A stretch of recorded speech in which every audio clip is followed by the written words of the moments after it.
हरिओम प्रिय दर्शकों, यदि आपकी कुंभ राशि या कुंभ लग्न है तो इस वीडियो को ध्यान से देखिएगा, समझिएगा। इस वीडियो में हम समझने वाले हैं कि देवगुरु बृहस्पति अब अपना नक्षत्र परिवर्तन करने वाले हैं 28 नवंबर 2024 को। तो देवगुरु बृहस्पति का ये नक्षत्र परिवर्तन आपके जीवन में क्या बदलाव लाएगा, क्योंकि देवगुरु बृहस्पति का यू टर्न होने जा रहा है। देवगुरु बृहस्पति इस समय वक्री अवस्था में गोचर करते हुए और पुनः अपने प्रिय नक्षत्र रोहिणी नक्षत्र में गोचर करने वाले हैं 28 नवंबर से, क्योंकि देवगुरु बृहस्पति पहले इसी में गोचर कर रहे थे, पुनः आगे बढ़ के और पुनः वक्री होके और फिर से इसी नक्षत्र में आने वाले हैं। तो ये नक्षत्र चंद्रमा का नक्षत्र है, जो कि देवगुरु बृहस्पति का प्रिय नक्षत्र है।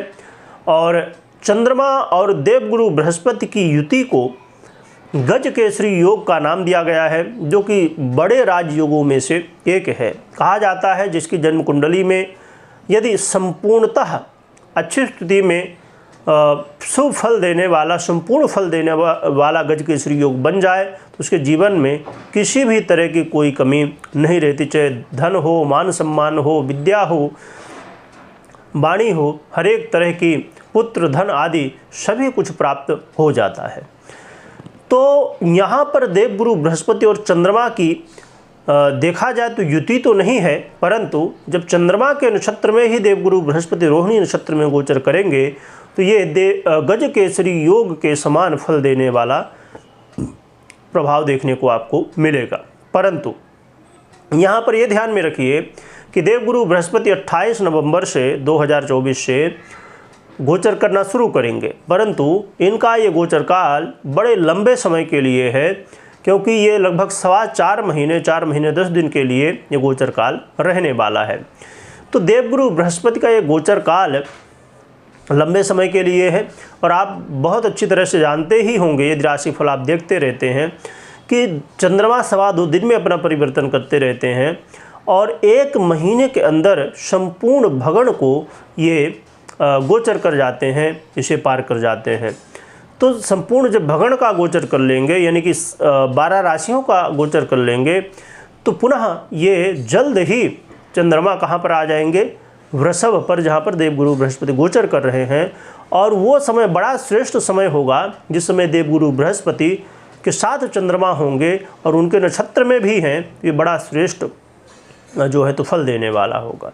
परंतु कहते हैं ना कि कभी भी सिक्के के एक पहलू नहीं होते, 2 पहलू होते हैं। तो जहाँ देवगुरु बृहस्पति अब बड़ी ही दिव्य स्थिति में जाने वाले हैं, वहीं पर यह भी ध्यान में रखिएगा कि बुध और केतु की दृष्टि भी है देवगुरु बृहस्पति के ऊपर, सूर्य की भी दृष्टि है। बुध और सूर्य की दृष्टि तो ठीक है, परंतु यदि बुध की दृष्टि को हम देखें तो ये बदल भी जाएगी, जो कि लंबे समय के लिए बुध भी समय गोचर कर रहे हैं, परंतु ये बदल जाएगी। परंतु केतु की दृष्टि अभी लंबे समय के लिए है, इसलिए इन चीज़ों का भी ध्यान रखिएगा। पर बहुत श्रेष्ठ स्थिति बनने वाली। आइए समझते हैं कि इसका आपको क्या लाभ मिलेगा, क्या सावधानियां रखनी होगी और क्या उपाय करने होंगे। देखा जाए तो देवगुरु बृहस्पति आपके लिए आपके द्वितीय से है और साथ में आपकी जन्म कुंडली में बड़े ही महत्वपूर्ण भाव, आय भाव के भी अधिपति होते हुए और आपके सुख भाव में गोचर कर रहे हैं। तो देवगुरु बृहस्पति का ये गोचर करना आपके जीवन में आपके कार्य क्षेत्र को बड़ा प्रभावित करने वाला है। आपके कार्य क्षेत्र में अब परिवर्तन देखने को मिलेगा। कहा जाए तो धन लाभ की स्थिति अब आपको देखने को मिलने वाली है। इस समय कई सारे ऐसे काम होंगे जो बड़े लंबे समय से आप परेशान होंगे और शनिदेव से प्रभावित ही हैं। तो कहीं ना कहीं जीवन में कहना चाहिए कि कई बार क्या हुआ करता है ना कि शनिदेव अब क्या स्थिति है उसके ऊपर भी डिपेंड करता है, क्योंकि यही 7.5 ढैया में बहुत सारे लोग अपने जीवन में, कहना चाहिए कि जीवन का सबसे अच्छा समय, सबसे लाभदायक समय देखने को मिलता है लोगों को, पर कुछ लोगों के जीवन में सबसे बुरा समय देखने को मिलता है।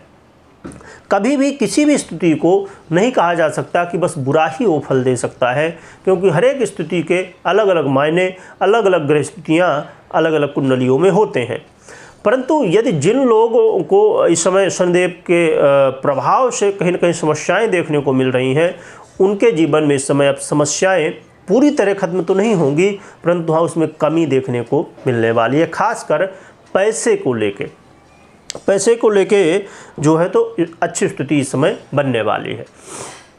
इसके अलावा देखा जाए तो आप अपने जीवन में ये भी महसूस करेंगे कि यदि आप व्यय की स्थिति से बहुत ज़्यादा परेशान थे तो उसमें कमी आएगी। पूरी तरह से नहीं कहा जा सकता कि हाँ बस अब बिल्कुल ये स्थिति ठीक हो जाएगी, परंतु हाँ कमी देखने को मिलने वाली है, यानी कि व्यय अब जितना हो रहा था उससे अब कम होगा। एक बहुत अच्छी बात है कि यदि आप विदेश से जुड़े हुए हैं या चाहे व्यापार हो चाहे नौकरी कर रहे हों तो इसका बड़ा लाभ आपको देखने को मिलने वाला है।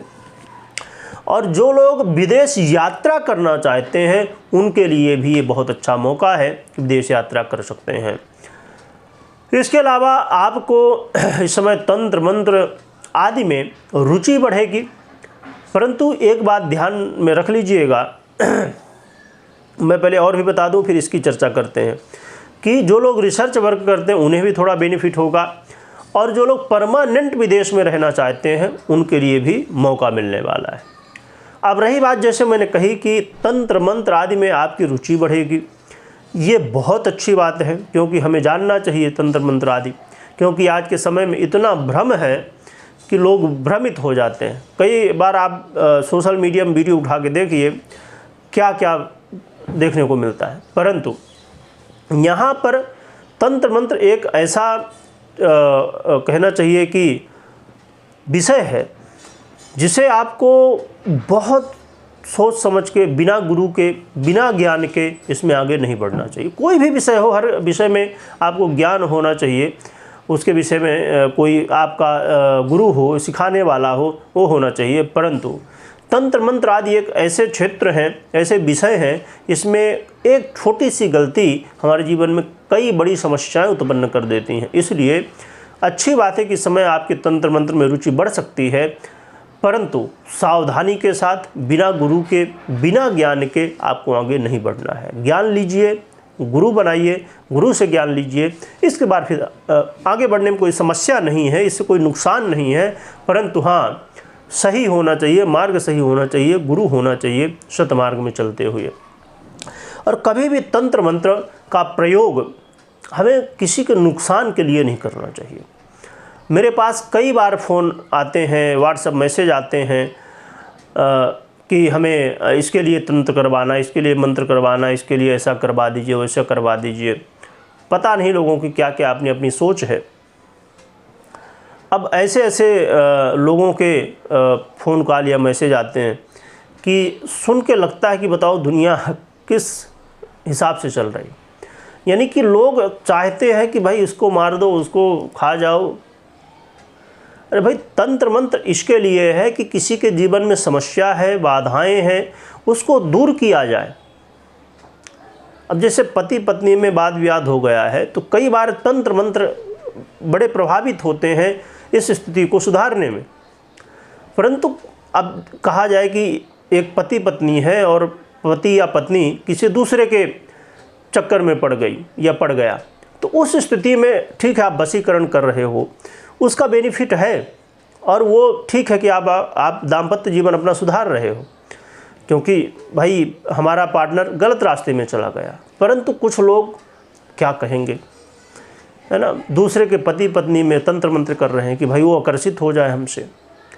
लोगों को इतनी छोटी सी बात जानते हैं पर समझ में नहीं आती कि जब किसी का आप नुकसान करोगे तो उससे आपको लाभ कैसे होगा।